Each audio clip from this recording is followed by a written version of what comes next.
morning, everyone. This is Tony from her Homestead Skills. So my project for today is to make some frozen French fries. Now, I have never made my own frozen French fries, and there seems to be all kinds of tricks about making very crispy on the outside and tender on the inside French fries, and cooking them a number of times in order to do that.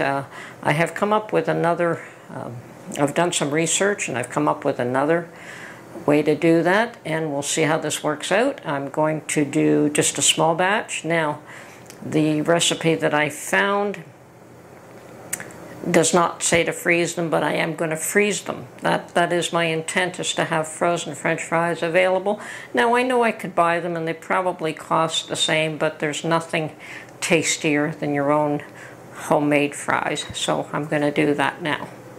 First, I'm going to start off with russet potatoes. Now, russet potatoes are the best ones to be using for fries. They're a very starchy potato, and in the U.S. they're known as the Idaho potato. I guess it's better known by that name, but it is a russet potato, so they're very starchy. They're very good for baked potatoes, and they're very good for French fries. So that is what I'm going to use for this. Now, they're not the best ones for canning because of the fact that they are very starchy. For canning, you want more of a waxy potato, which is your whites, your red, or your yellow potatoes. So, not that you can't can these, you certainly can, but they're best eaten fresh. Okay, so the first thing I'm going to do is peel a few of them. Now, certainly with fries, you don't have to peel them. You could just scrub them and wash them, but I think for this experiment, I am going to peel a few. Okay, so I've got my French fry cutter out. I don't know how good I am at using this item. I have my potatoes peeled, and as I said, this is only a test batch, so I don't have a lot of them done. But now and they're sitting in cold water to prevent them from going brown. So the next thing is to slice these up. Now, let's see how good I am at this. I think I'm going to get Mark. Hey, Mark!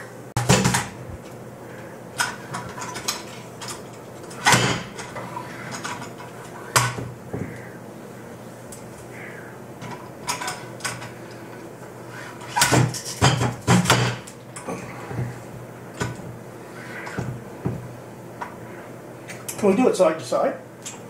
That's easier. Okay. Move that there. Slide this around like this. Yep, that works.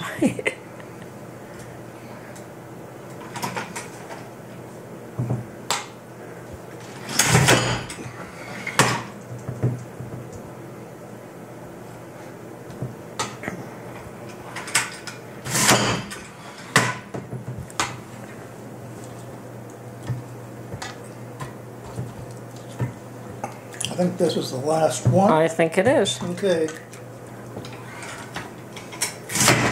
Thank you so very much. Quite welcome.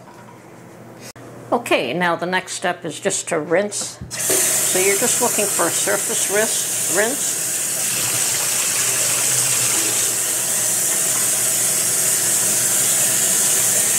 And then I'm just going to leave them sitting in cold water for a few minutes. Okay. Okay, I'm going to use my frying pan here. I probably wouldn't normally do that or use this. I'd probably use a pot, but I just want to make sure that everything is visible. So I'm going to add cold water. And I do have my stove on. It's hot now. I'm going to add a little bit of salt. And approximately 2 tablespoons of vinegar.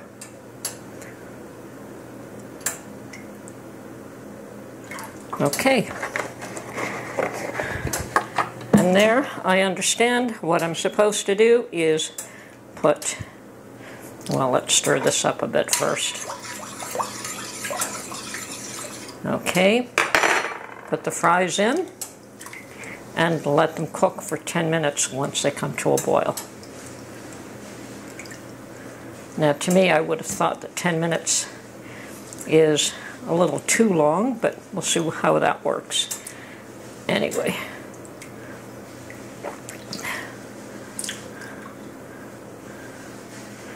Now that's about half my fries, so I'm going to do that many now, and then we'll come back and do the balance. And normally I would have thought that you only blanch them for about 2 or 3 minutes and then freeze them, but I'm following a specific recipe that I found. I don't know if it'll work, but we'll see what happens here. Okay, it's just starting to come to a boil, so now I'm going to set the timer for 10 minutes. Recipe claims you should let it cook for the full 10 minutes.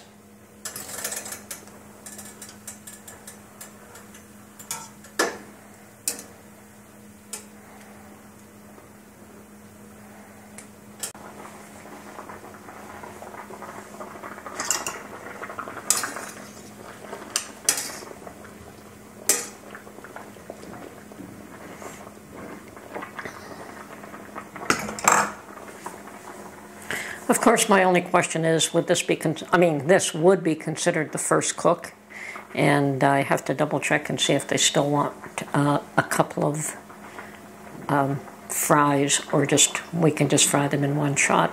Okay, the recipe also says to turn down the heat after it comes to a boil. I didn't do that immediately, but I'm doing it now.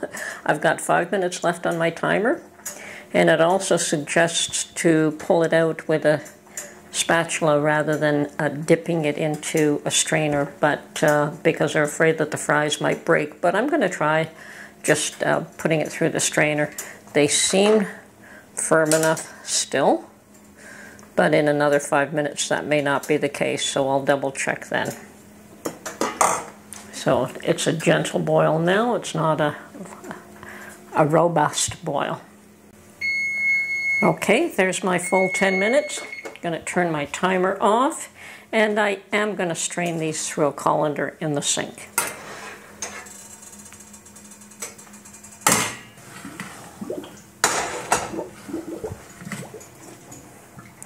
And then quickly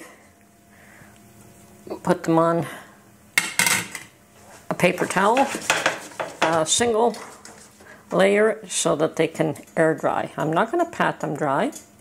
Just as the hot moisture should allow the tops of these to dry just fine, and they seem to have held up very well.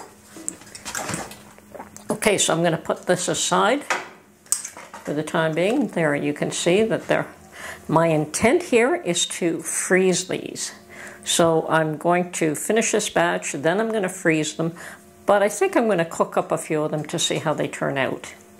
Now I'm going to redo this process, do it a second time, so that I could finish the rest of these potatoes. And if it turns out, this is my test batch, but if it turns out the way I want, if the potatoes are crispy on the outside, I will probably make a whole bunch of them. Okay, so heat back on the stove. Cold water in my frying pan.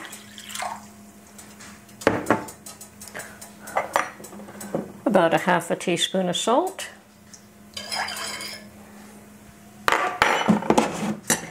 And about 2 tablespoons of vinegar.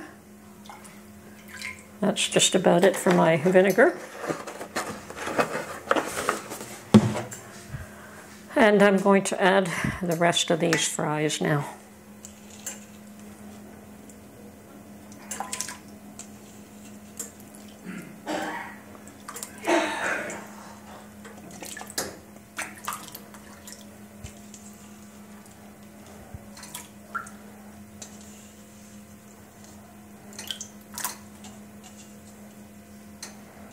Okay, go through that process again.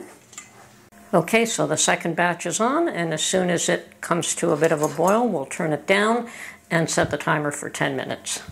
Meanwhile, the second part of this experiment, I've got a little cast iron pan,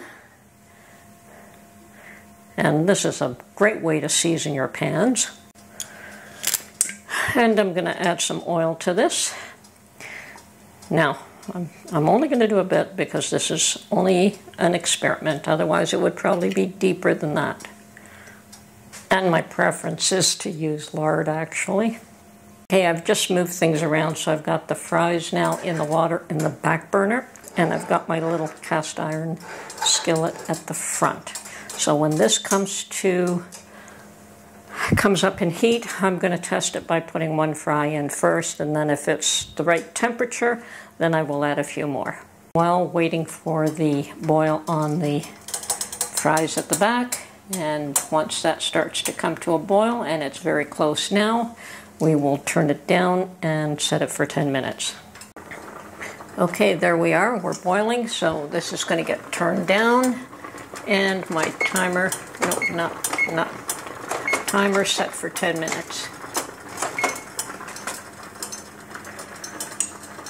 Now, the recipe does say to do 2 fries.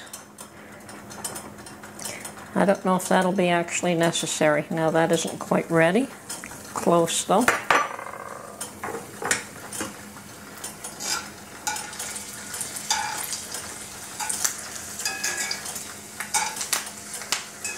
Actually, I'd say yes, it is ready. So we're going to do a few here.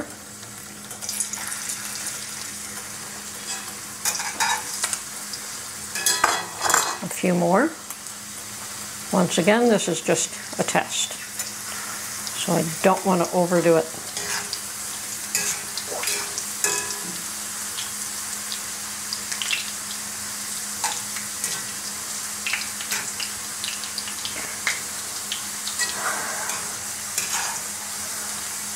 I think the idea is that you're supposed to do 1 fry, pull it out, and then do another one.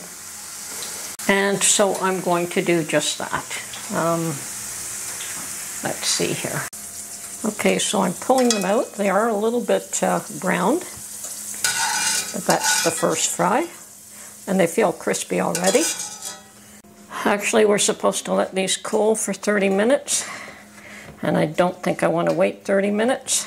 I just put them in the freezer for a few minutes to get them to cool down quickly. Meanwhile, we still got another 6 minutes on the second batch there. So these guys are just about ready to go in the freezer.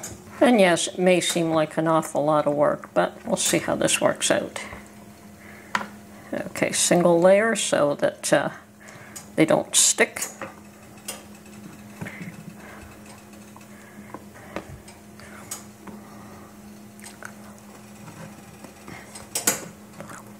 And you can eat them like that. They are half cooked, but they're still very firm. Okay, this batch is going in the freezer, and we got about 4 minutes left on the other ones. And it is a gentle boil. It's definitely not a rolling boil, but there is a gentle boil there.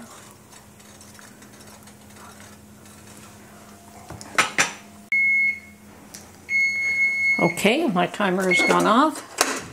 I'm going to do the same thing with this one now. Strain it and spread it out here to somewhat dry. Single layer if possible.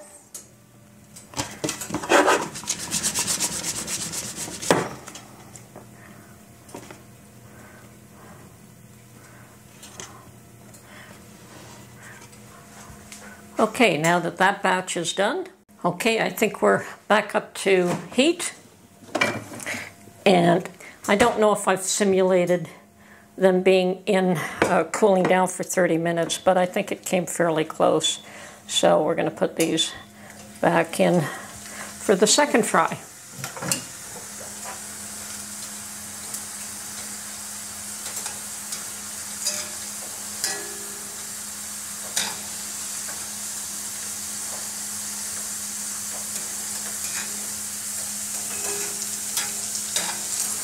And of course, this is probably not the way we'll be cooking them up, but Mark does have a deep fryer, and it does have a basket, and you can pull it up and let the chips rest for the 30 minutes.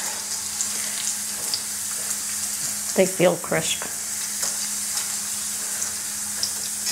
I think I'm actually pleasantly surprised. give them another minute or so to give them a nice honeyed color. Believe it or not, they do feel nice and crisp already.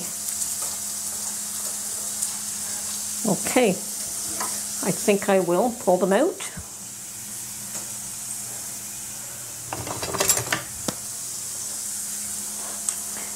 And put them back on my paper towel to drain.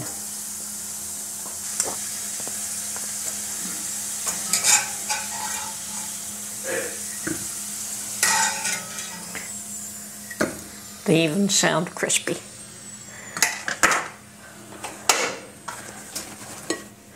So a little bit of salt.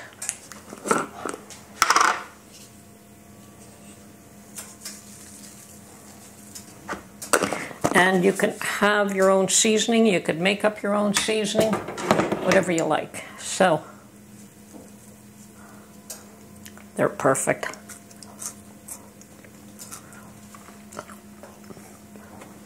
Definitely crispy on the outside and soft on the inside. This is a success. Now, apparently the vinegar has got something to do with it. I'm not a scientist. I don't know why, but it seems to help. Now, these are really hot still. But